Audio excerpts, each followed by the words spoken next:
विशिष्ट शिक्षक हैं जो जहाँ पदस्थापित हैं वहीं पे उनका पदस्थापन प्रोविजनली विशिष्ट शिक्षक के रूप में किया जाएगा। नमस्कार, मैं हूं अमित सिंह और आप देख रहे हैं फर्स्ट बिहार झारखंड। देखिए, शिक्षकों से जुड़ा हुआ एक बड़ी खबर लेकर हम आए हैं और आपको बता दें कि ये बड़ी खबर नीतीश कुमार के कैबिनेट में जो फैसला लिया गया है शिक्षकों को लेकर के, और ये बड़ी खबर है। आपको बता दें कि शिक्षकों को लेकर के जिस तरह से सरकार ने फैसला लिया है, अब कहीं ना कहीं एक राहत देने वाली खबर है। जिस तरह से ट्रांसफर और पोस्टिंग को लेकर के बातें हो रही थी और काफी कुछ इसको लेकर के कहा जा रहा था, चर्चाएं हो रही थी, और एक तरफ जहां शिक्षक के संघ और वहीं सरकार के बीच जो है बातें हो रही थी, उसको लेकर के कई बार जो है टालमटोल भी हुआ और कई बार फैसले भी लिए गए, लेकिन मामला जो है वही ढाक के तीन पात हो जाता था। लेकिन इस बार देखिए कि नीतीश कुमार ने कैबिनेट की बैठक बुलाई और कैबिनेट की बैठक से पहले भी हालांकि इस पर चर्चा हो रही थी और कयास लगाए जा रहे थे। तमाम शिक्षक जो है इस पर अपनी नजरें दे रहे थे, आखिर नीतीश कुमार क्या कुछ फैसला लेंगे। देखिए, शिक्षक को लेकर के, ट्रांसफर पोस्टिंग को लेकर के और भी तमाम कई मुद्दे हैं जिसको लेकर के बातें हो रही थी और कहा जा रहा था कि आखिर सरकार क्या कुछ फैसला लेगी। शिक्षा विभाग की तरफ जहां लोग देख रहे थे, तमाम शिक्षक जो है देख रहे थे, वहीं मुख्यमंत्री नीतीश कुमार पर भी सबकी निगाहें थी कि आखिर मुख्यमंत्री नीतीश कुमार क्या कुछ करने वाले हैं, क्या कुछ फैसला लेने वाले हैं। और अब देखिए कि मुख्यमंत्री नीतीश कुमार ने कैबिनेट की बैठक बुला ली है। हालांकि देखिए 2024 का ये आखिरी महीना है और इस बार जो कैबिनेट की बैठक हुई है ये काफी अहम माना जा रहा था और हुआ भी। देखिए, मुख्यमंत्री नीतीश कुमार ने कैबिनेट की बैठक बुलाई। हालांकि कैबिनेट की बैठक जो है वो संपन्न हो गई है, तमाम मंत्री मौजूद थे और उसमें कहा जा रहा है कि शिक्षकों के ट्रांसफर पोस्टिंग को लेकर के एक बड़ा फैसला लिया गया। इसके अलावा भी कई मुद्दे हैं शिक्षकों को लेकर के जिसको लेकर के चर्चाएं हो रही थी और काफी कुछ उलटपुलट भी हो रहा था। और हाल के दिनों की अगर घटना का जिक्र करेंगे तो जिस तरह से तमाम फैसले हो रहे थे, एक तरफ जहां सिद्धार्थ अलग अलग मामले को लेकर के देखिए वो लगे हुए हैं, वहीं देखिए कि शिक्षा विभाग की तरफ से कई सारी बातें कही जा रही थी, लेकिन शिक्षकों के अपने दर्द अपने वो जो बयां कर रहे थे तमाम पदाधिकारी के सामने, अधिकारी के सामने और विभाग के सामने, वो तमाम जो है बातें सामने आ रहे थे।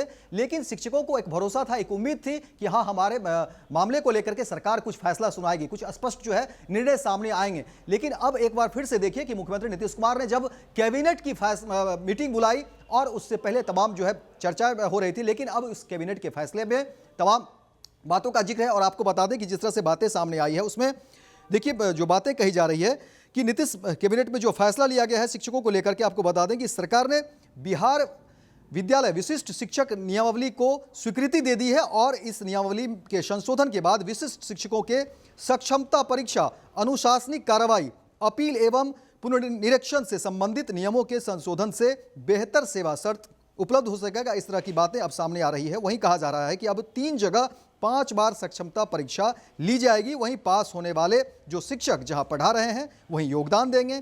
सेवा संतुष्टि होने पर वेतन देय होगा। वहीं कार्यकाल के दौरान तबादला भी हो सकता है। नमस्कार। आज 43 एजेंडाओं पे मंत्रिपरिषद में निर्णय हुआ, 43 एजेंडा पे। सबसे महत्वपूर्ण एजेंडा जिस पर निर्णय हुआ है वो है शिक्षा विभाग का प्रस्ताव था, बिहार विद्यालय विशिष्ट शिक्षा संशोधन नियमावली 2024 की स्वीकृति। जैसे कि आपको जानकारी है कि 2023 में जो नियोजित शिक्षक थे, परीक्षा पास करने के बाद वो सक्षमता परीक्षा पास करने के बाद विशिष्ट शिक्षक के रूप में पदस्थापित थे, उनसे संबंधित नियमावली पर मंत्रिपरिषद ने स्वीकृति दी है। इसमें मुख्य रूप से जिन 3 संशोधन किए गए हैं। पहला संशोधन ये है कि जो 3 परीक्षाएं एलिजिबल थे, 3 परीक्षाएं पास कर उपलब्ध थे, उसको बढ़ाकर 5 कर दिया गया। इसकी घोषणा पूर्व में ही विधानमंडल में कर दी गई थी, उसी को न्यायालय में संशोधन किया गया है। दूसरा ये है कि जो विशिष्ट शिक्षक हैं जो जहाँ पदस्थापित हैं वहीं पे उनका पदस्थापन प्रोविजनली विशिष्ट शिक्षक के रूप में किया जाएगा और साथ ही साथ जब इनके कागजातों और सर्टिफिकेटों की जांच होगी तब ये परमानेंट वहीं पे पदस्थापित हो सकेंगे। किंतु इनका पद स्थानांतरण होगा, जिसके लिए स्थानांतरण नीति भविष्य में कभी भी बनाई जाएगी। तीसरा ये है कि जो इनके डिपार्टमेंटल प्रोसीडिंग और कार्रवाई का जो प्रावधान थे उस नियमावली में नहीं थे। जो बिहार सरकार के सर्विस कोड में जो प्रावधान है वो सब किए गए हैं। साथ ही साथ एक और प्रावधान इसमें किया गया है कि यदि कोई टीचर कोई विद्यालय का माहौल बिगाड़ता है, स्थानीय राजनीति में तंग करता है, अन्य टीचरों को पढ़ाने से रोकता है या पूरे शिक्षा विद्यालय का माहौल बिगाड़ता है, तो उसको उस विद्यालय से स्थानांतरण अन्य ब्लॉक में किया जा सकता है और जिला पदाधिकारी की अनुशंसा पर यह जिला के बाहर किया जा सकता है। किंतु ये करने के पूर्व उसको नोटिस दिया जाएगा 3 दिन का। 3 दिन में वो अपना जवाब लिखेगा, उस पर जिला पदाधिकारी या ऑर्डर करेंगे, या तो ब्लॉक से बाहर का या फिर डायरेक्टर जो एजुकेशन है वो जिला से बाहर का ऑर्डर कर सकेंगे। जिला पदाधिकारी के ऑर्डर के विरुद्ध अपील डायरेक्टर के यहाँ उपलब्ध रहेगा और डायरेक्टर के ऑर्डर के विरुद्ध सचिव शिक्षा विभाग के यहाँ उपलब्ध रहेगा। तो यही मुख्य प्रावधान है जो किए गए हैं, जो नियमावली है विशिष्ट शिक्षकों की।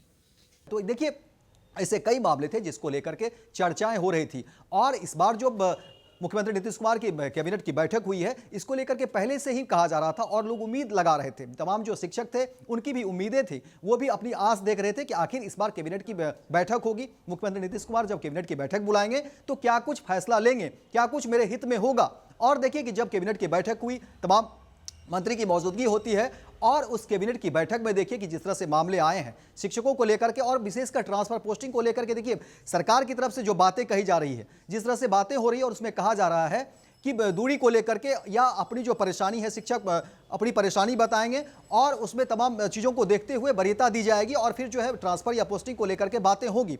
और कई सारे ऐसे मामले थे, कई सारी ऐसी विसंगतियां थी जिसको लेकर के परेशानी हो रही थी विशेषकर शिक्षकों के बीच। लेकिन अब जब कैबिनेट की बैठक हो गई है, इसमें जो मामले सामने आए हैं उसमें देखिए कि बहुत कुछ क्लियर हो रहा है। जैसे कि देखिए आपको बता दें कि कहा जा रहा है कि सरकार ने बिहार विद्यालय विशिष्ट शिक्षक नियमावली को स्वीकृति जहां दे दी है, वहीं इस नियमावली के संशोधन के बाद विशिष्ट शिक्षकों के सक्षमता परीक्षा, अनुशासनिक कार्रवाई, अपील एवं पुनर्निरीक्षण से संबंधित नियमों के संशोधन से बेहतर सेवा शर्त उपलब्ध हो सकेगा। वहीं अब यह भी कहा जा रहा है कि देखिए अब 3 जगह 5 बार सक्षमता परीक्षा ली जाएगी, क्योंकि पहले 3 बार थी, तो वहीं अब 5 बार सक्षमता परीक्षा ली जाएगी और पास होने के बाद जो शिक्षक जहां पढ़ा रहे हैं वहीं योगदान देंगे और सेवा संतुष्टि होने पर वेतन देय होगा और कार्यकाल के दौरान तबादला भी हो सकता है। तो देखिए अब बहुत से मामले क्लियर हो गए हैं, क्योंकि आए दिन जिस तरह से परेशानी हो रही थी और देखिए ये मामला काफी लंबे समय से चला रहा। तमाम जो बिहार के शिक्षक हैं वो अपने संगठन के माध्यम से, अपने संघ के माध्यम से और तमाम जो शिक्षक के नेता थे वो अपनी बात रख रहे थे, शिक्षकों की परेशानी दुख दर्द जो है उसको रख रहे थे। और देखिए शिक्षकों की भी अपनी परेशानी है, चाहे वो ट्रांसफर पोस्टिंग को लेकर के हो, दूरी को लेकर के हो। कई शिक्षक ऐसे हैं जो दूरी को लेकर के हवाला दे रहे थे कि वो काफ़ी डिस्टेंस हो जा रहा था और वहाँ पर जो है अपनी सेवाएँ देने में उनको परेशानी हो रही थी। आवागमन को लेकर के जो वहाँ की जो सड़कें हैं उसको लेकर के और तमाम तरह की परेशानी हो रही थी कि विद्यालय पहुंचने में शिक्षकों को क्या कुछ दिक्कतें आ रही थी। इसीलिए जो है इसके मद्देनजर तमाम शिक्षक जो है जो अपनी बात कह रहे थे, जो जिनको परेशानी थी ट्रांसफर पोस्टिंग को लेकर के, वो जिक्र कर रहे थे। लेकिन अब जब मुख्यमंत्री नीतीश कुमार ने कैबिनेट की बैठक बुला ली और उस कैबिनेट की बैठक में तमाम ये फैसले लिए गए और इस बार का जो कैबिनेट की बैठक हुई है उसमें ये मामला मुद्दा खास रहा और तमाम जो ऐसे शिक्षक थे जो इसकी उम्मीद कर रहे थे उनके लिए एक राहत भरी खबर है, उनके लिए एक सुकून भरी खबर है कि अब उनके मामले पर निपटारा किया गया और एक बड़ा फैसला, बड़ा निर्णय लिया गया है। अब देखने वाली बात है कि इस फैसले के बाद क्या कुछ चीज़ें सामने आती है, क्या शिक्षकों को अब इसके बाद भी कोई परेशानी रहती है। लेकिन हालांकि इससे पहले भी शिक्षा विभाग की तरफ से भी कहा गया है कि देखिए शिक्षक अपना काम करे, विभाग उनके कामों को देख रही है, सरकार उनके कामों को देख रही है और अगर इसके बावजूद भी कुछ भी परेशानी आएगी तो विभाग उनके तमाम जो है परेशानी को हल करेगा। शिक्षक जो है पढ़ाई करवावे, जो उनका दायित्व है वो करवाए विद्यालय में। हालांकि ये भी कहा गया कि देखिए कई मामले में बहुत सारे शिक्षक जो है अपनी पढ़ाई और अपना कर्तव्य जो है अच्छे तरीके से कर रहे हैं, इसको लेकर भी कहीं कोई परेशानी नहीं है। लेकिन हाँ, ये भी कहा गया कि कुछ ऐसे शिक्षक हैं जो कहीं ना कहीं उनके कामों में कमियां देखी जाती है, अनुशासनहीनता या तमाम तरह की बातें सामने आ रही हैं। ऐसे शिक्षकों को भी सरकार जो है नज़र दे रही है, सरकार की निगाहें हैं ऐसे शिक्षकों के ऊपर। लेकिन अब तमाम ऐसे मामले जो परेशानी है उस पर सरकार जिस तरह से फैसले आए और कैबिनेट की बैठक में जिस तरह से मामले आए, कहीं ना कहीं उसमें एक राहत की खबर है। और इसके अलावा भी अगर कोई शिक्षक को परेशानी है तो अपनी फोरम में अपना बात रखेंगे और शिक्षा विभाग इस पर जो है तमाम चीज़ों को हल करने की कोशिश जरूर करेगी। फिलहाल इस खबर में इतना ही, दीजिए इजाजत। लेकिन दिन भर की तमाम खबरों को देखने के लिए आप देखते रहिए first Bihar Jharkhand. Panorama group, जो सोचता है वो करता है। ये लो मुंह मीठा करो, आज मैंने अपना जॉब छोड़ दिया, अब हम पूर्णिया वापस जाएंगे। जॉब छोड़ दिया है? मतलब ये घर कैसे चलेगा, हम करेंगे क्या और माँ बाबूजी क्या बोलेंगे? इसलिए मैं एक और मिठाई का डब्बा लाया। अपने बिजनेस के लिए लोन अप्रूव हो गया। अरे लोन अप्रूव हो गया वो तो ठीक है, लेकिन पूर्णिया में हम रहेंगे कहाँ? अपना घर भी तो नहीं है वहाँ। इसलिए तो एक और मिठाई का डब्बा अलग से लाया हूं। हमने पूर्णिया में घर ले लिया है, पूर्णिया के ई होम्स पैनोरमा में। पूर्णिया में पैनोरमा ग्रुप लेकर आए हैं ई होम्स पैनोरमा। बड़ा घर, आलीशान जिंदगी और अत्याधुनिक सुविधाओं के संग। अरे अरे, अब क्यों मुंह मीठा करवा रही हो? क्योंकि हम घर वापसी जो कर रहे हैं। घर वापसी की खुशी पूर्णिया में ई होम्स पैनोरमा के संग। E homes panorama, luxurious lifestyle redefined. Bharatiya Janata party का सदस्य बनने के लिए 8800002024 पर मिस्ड कॉल करें। निवेदक भारतीय जनता पार्टी बिहार।